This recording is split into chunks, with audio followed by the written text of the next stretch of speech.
اس وقت امام عرش مقام امام حسین علی جدہ و علیہ السلام کے سر انور کو تن سے جدا کیا گیا تو اسی وقت سورج کو گہن لگ گیا، سورج گہنا گیا اور ایسا اندھیرا چھایا کہ دن کے وقت میں تارے نظر آنے لگے، دن کے وقت تارے دکھنے لگے، دن کے وقت رات کا سما پیدا ہو گیا اور اس کے بعد خون کی برسات ہونے لگی۔ تاریخ میں آتا ہے کہ 3 دن تک خون کی برسات ہوئی اور بعض لوگوں نے لکھا کہ 7 دن تک خون کی برسات ہوئی، اور یہ جو برسات ہوئی خون کی تو یہ جن کپڑوں کے اوپر یہ خون گرا تو وہ کپڑے پھٹ گئے، ریزہ ریزہ ہو گئے، لیکن وہ خون کا اثر نہ گیا۔ لوگوں کے مٹکے، لوگوں کے برتن خون سے بھر گئے، دیواروں پر خون کا اثر آ گیا۔ امام سیوطی لکھتے ہیں کہ بیت المقدس میں، ملک شام میں جو بھی پتھر ان دنوں ہٹایا جاتا اس کے نیچے سے تازہ خون نکلتا ہوا نظر آتا۔ یہاں صرف یہ بات کہنا چاہتا ہوں کہ جب لوگ یہ کہتے ہیں کہ اور بھی تو شہادتیں ہوئی ہے، شہادت حسین کا اتنا چرچا کیوں ہے، تو یہ بات کہی جا سکتی ہے کہ ساری شہادتیں عظمت والی، بزرگی والی، قابل احترام ہے، لیکن کیا کسی شہادت پر اللہ نے اتنے غضب کا اظہار فرمایا، اللہ نے اتنے جلال کا اظہار فرمایا؟ رب تبارک و تعالیٰ کی طرف سے اس طرح کی اتنی کثیر نشانیاں ظاہر ہوئی۔ اللہ تبارک و تعالیٰ نے آسمان کو سرخ کر دیا۔ ہمارے بزرگوں نے لکھا، کتب تاریخ کی کتب میں موجود ہے اور سیر میں موجود ہے، اسی طریقے سے جو ہے وہ محدثین نے اپنی کتب میں لکھا کہ آسمان سرخ ہو گیا اور 6 مہینے تک آسمان سرخ اور لال رہا، 6 مہینے تک اس کا اثر رہا، اور پھر وہ سرخی چھٹی۔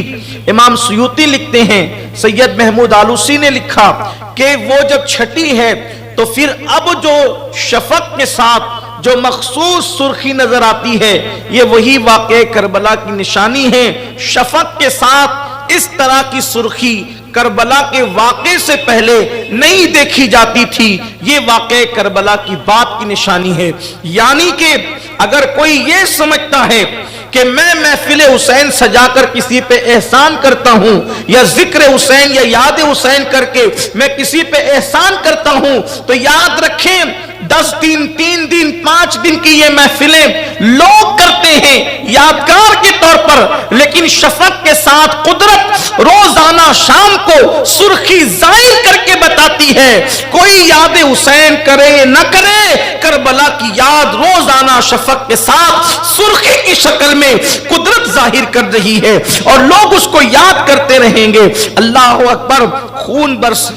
خون برسا، آسمان سرخ ہو گیا، دن کے وقت تارے نظر آنے لگے، سورج کو گہن لگ گیا، اور وہ بدبخت چونکہ جب قدرت کسی کی عقل پہ پردہ ڈال دیتی ہے، کہا جاتا ہے کہ خدا جب دین لیتا ہے تو عقلیں چھین لیتا ہے، سجائی نہیں دیتا، دکھائی نہیں دیتا، سمجھ میں نہیں آتا۔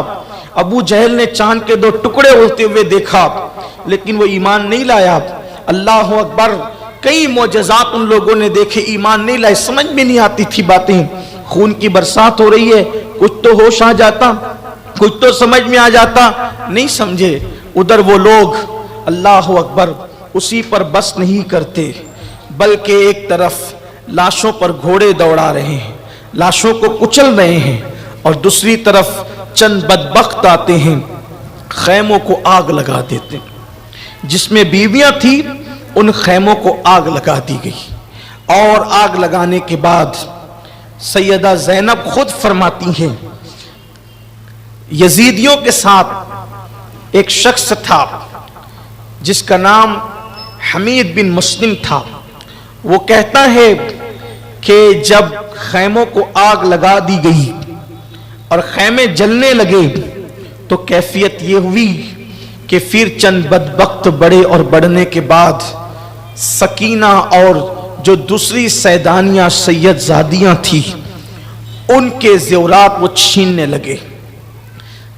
ننھی سی 7 سال کی شہزادی سکینہ ان کی بالیاں ایسے چھینی کہ کان کٹ گئے، اور وہ جو کان کٹے تاریخ میں آتا ہے کہ آخری دم تک سیدہ سکینہ کے کان ویسے کٹے رہے، خون کی پھواریں نکلنے لگی، اور سیدہ سکینہ نے سوچا کہ میں اپنا تعارف کرا دوں گی تو شاید یہ لوگ مجھ پہ رحم کریں گے، اس لیے کہ مسلمان بحیثیت مسلم کم سے کم یتیموں کے لیے تو ان کے دل میں نرمی ہوگی۔ تو سیدہ سکینہ نے کہا، بالی سکینہ نے، شہزادی سکینہ نے کہا رحم کرو ہم پر، ہم اہل بیت ہیں، اور پھر کہا کہ میں حسین کی یتیم بیٹی ہوں، میرے بابا کا انتقال ہو گیا، میں حسین کی یتیم بیٹی ہوں۔ اتنا سننے کے بعد ان ظالموں نے سیدہ سکینہ کے چہرے پہ تماچے مارنا شروع کیے، بی بی پاک کے ساتھ یہ سلوک کیا، اللہ اکبر، اور پھر سیدانیوں کے زیورات چھینے، حتیٰ کہ علی اصغر کا جھولا تک لوٹ لے گئے۔ سیدہ زینب فرماتی ہیں کہ ایک چمڑے کے بستر پر جو ہے وہ حضرت امام زین العابدین بیمار جو ہے وہ بے ہوش پڑے ہوئے تھے، ان ظالموں نے وہ چمڑے کا بستر تک چھین لیا، ان کے نیچے سے کھینچ لیا، اللہ اکبر، اور پھر اسی پہ بس نہیں کیا، ان لوگوں نے بیبیوں کی چادریں تک چھین لی۔ چادر چھیننے کی روایت تو استاد زمن نے بھی لکھی، اور بھی بزرگوں نے لکھی کہ چادریں تک چھین لی گئی۔ سیدہ زینب نے کہا بدبختو، ہم نبی کی بیٹیاں ہیں، ہمارے ساتھ کیا سلوک کر رہے ہو؟ لیکن انہوں نے ایک نہ سنی اور خیمے میں آگ لگا دی۔ اب جس میں بچے بیٹھے ہوئے تھے، جس میں خواتین بیٹھی ہوئی تھی، اس پہ بھی آگ لگ گئی۔ آگ لگ گئی تو حمید بن مسلم کہتا ہے کہ میں نے دیکھا کہ ساری بچیاں، بچے جو چھوٹے چھوٹے تھے، خواتین، وہ خیمے کے باہر نکل گئی۔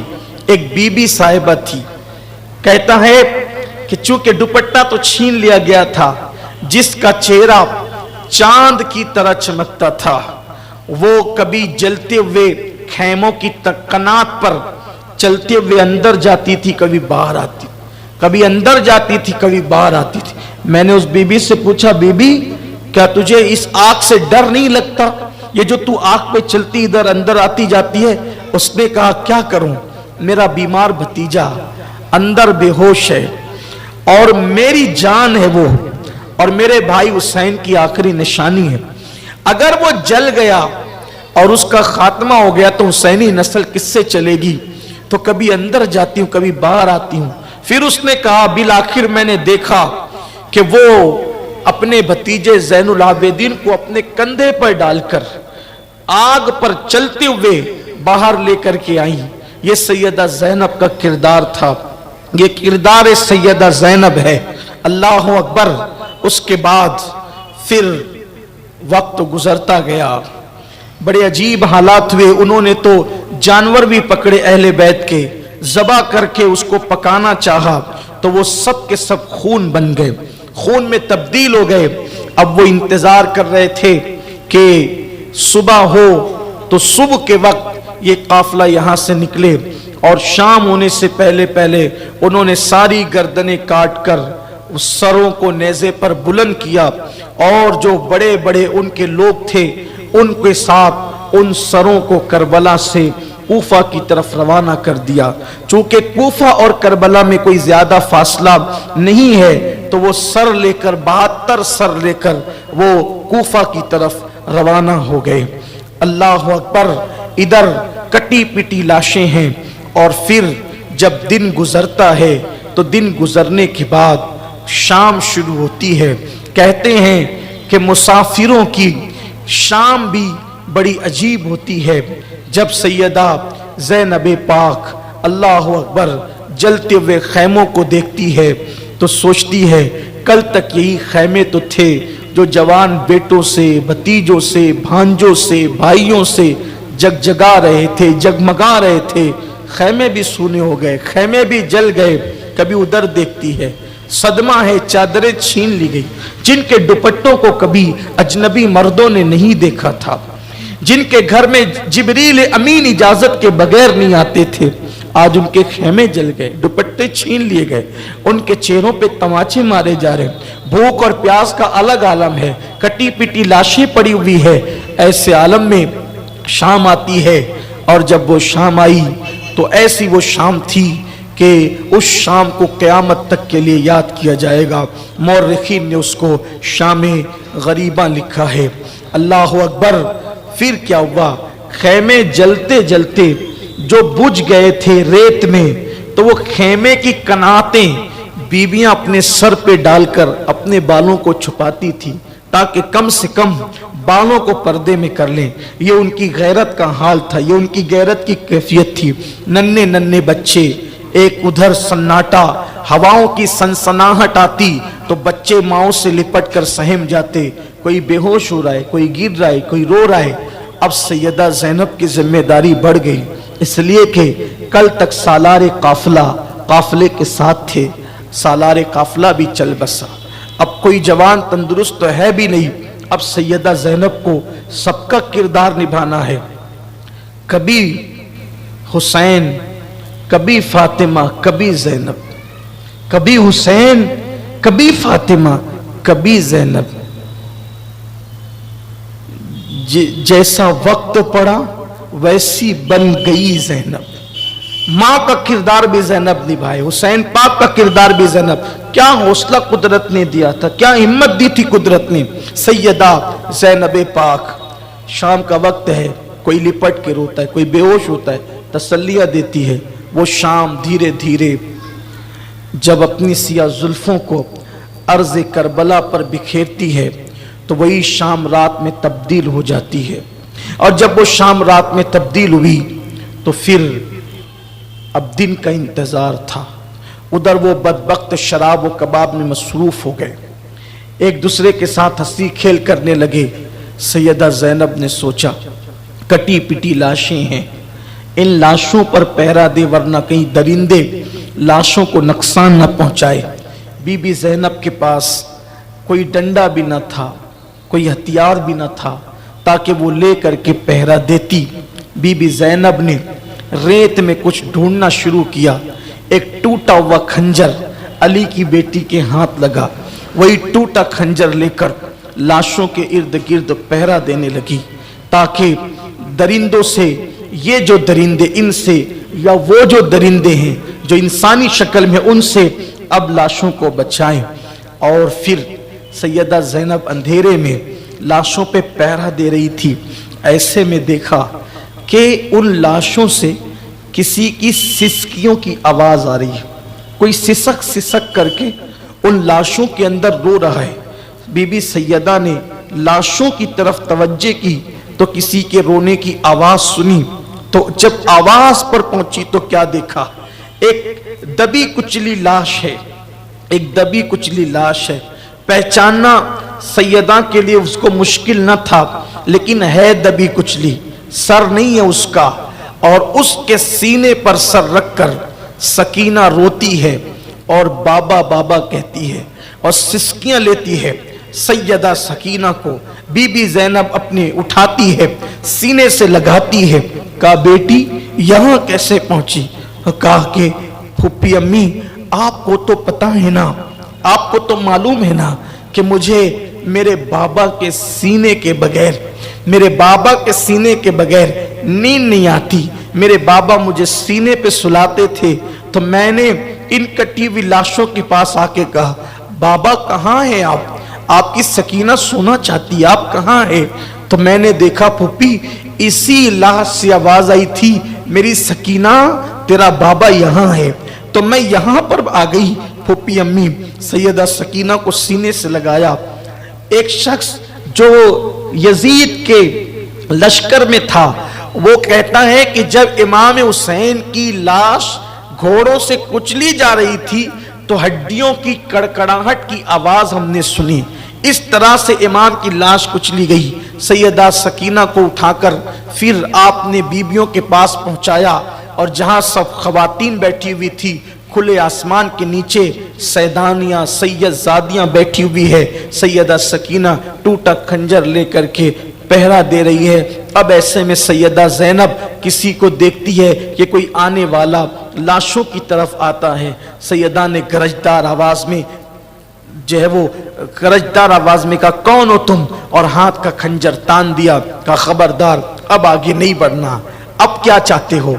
सब तो लूट लिया, जवानों की जवानी लूट ली, बचपनों का मासूम बचपन लूट लिया, बीबियों के जेवरात छीन लिए, अली असगर का झूला छीन लिया, खैमे जला दिए, हत्ता कि तुमने अपने नबी की बेटियों के दुपट्टे तक छीन लिए।